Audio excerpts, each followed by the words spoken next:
বন্ধুরা, আজকে আমি গাছে আমাদের অনেকগুলো পেঁপে গাছ হয়েছে, তো আমি গাছের থেকে পেঁপে আজকে পেড়ে নিয়ে এসেছি।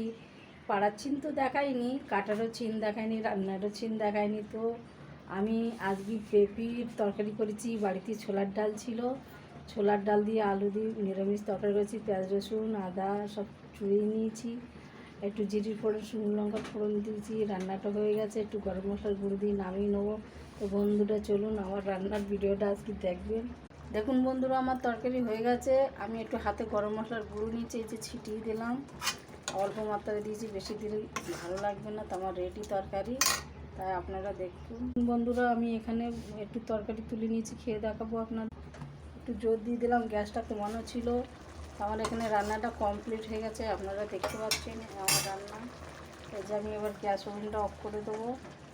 তো দেখুন বন্ধুরা, নিরামিষ তরকারি, আপনারাও বাড়িতে ট্রাই করুন।